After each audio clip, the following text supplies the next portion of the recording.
The lotus plants, he lies down in the covert of the reeds in the marsh. The lotus plants cover him with shade. The willows of the brook surround him. If a river rages, and this speaks of his size, if a river rages, he is not alarmed. He is confident, though the Jordan rushes to his mouth. So in other words, this creature's in the water up to his head with fast-moving currents, and it doesn't budge him. He's not even alarmed. If we get into a fast-moving current, what's going to happen to us? Especially when it gets up here. Arrivederci, sucker. You're done. This guy's in it, and he's not even alarmed or moved by it. And hence, it speaks of the bulk and the size of this guy. Even though it rushes to his mouth. Can anyone capture him when he is on watch? With barbs, can anyone pierce his nose? In other words, can you put something in his nose and lead this guy under your control, like you could an ox? No way.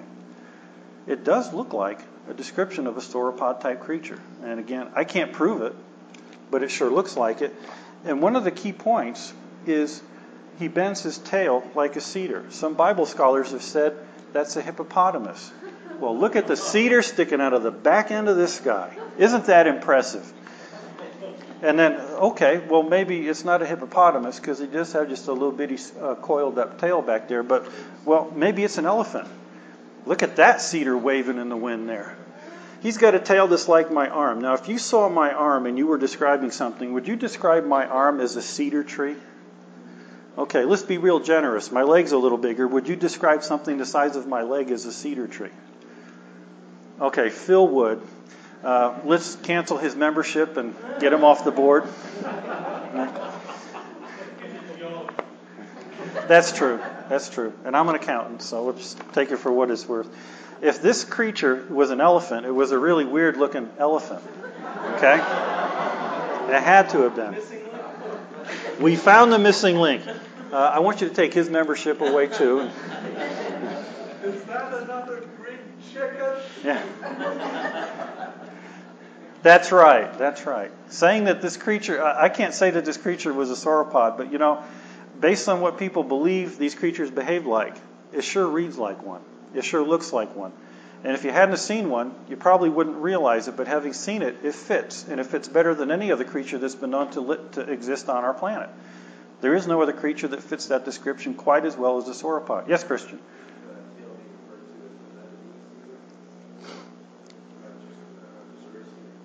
The Missouri cedar?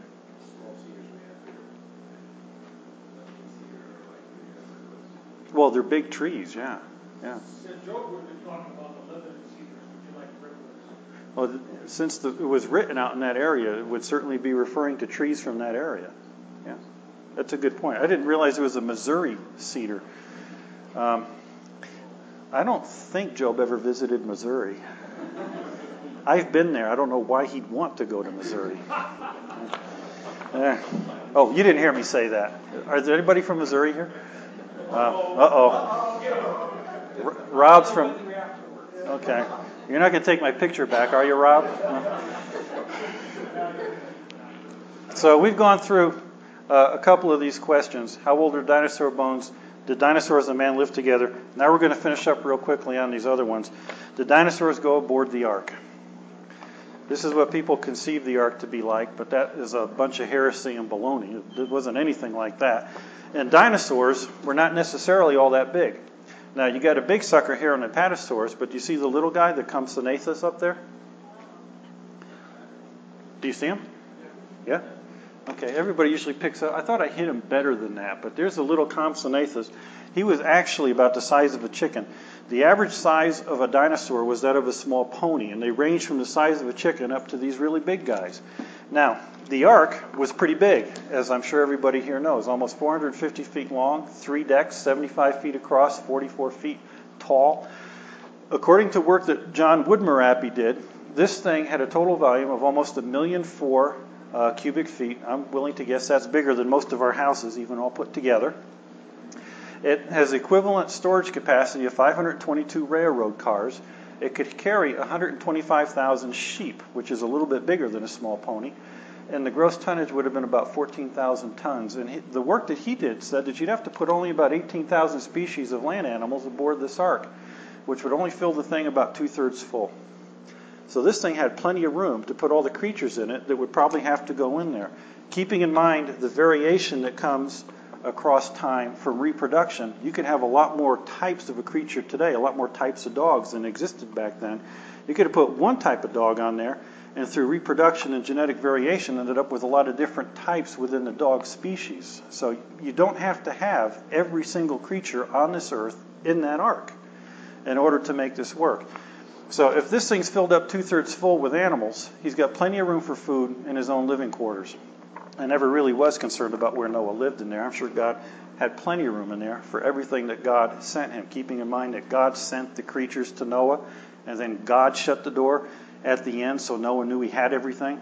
If it was me, I'd have been sitting there waiting, wondering if there's a straggler, and if I shut the door, I'm going to leave something behind. But God sent the creatures, and God shut the door.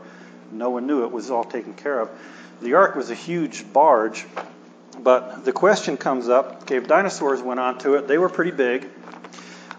They could have been really huge, and I tried to put that stegosaurus next to the ark about the size of what the door might have been on this thing.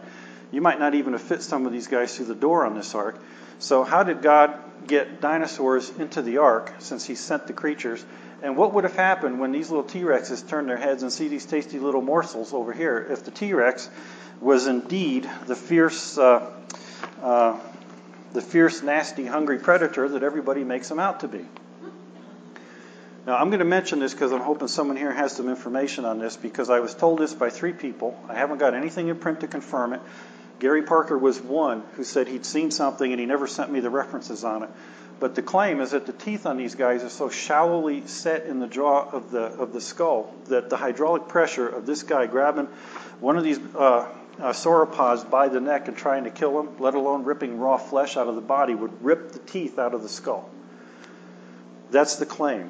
And I haven't got anything in print to prove it, but even Gary Parker said he'd read about that, but he never sent me the reference on it. So if that's the case, were these guys predators? Probably not. In the beginning, what did everybody eat? Plants. Were there plenty of plants for Noah to put on this ark to keep the animals going? Oh yeah, plenty of plants. I think Noah's job was to put the food on it. God sent the creatures to the ark. So these guys probably were not a predator problem. Probably not. Over the time from the fall till they went on the ark, there might have been some behavior issues, but then how else do you deal with that? Do you put on the ark great big creatures? Or do you put little ones? Brontosaurus, since there ain't no brontosaurus. Apatosaurus. 9 inches long and 5 inches diameter. The eggs, you mean? The egg. Yeah. One thing I forgot. So the creature may have been just able to survive, to walk, so to speak. Yeah. When the Lord sent it to the ark. So in other words, you put little bitty dinosaurs on the ark. And it was apparent that there was no reproduction on the ark.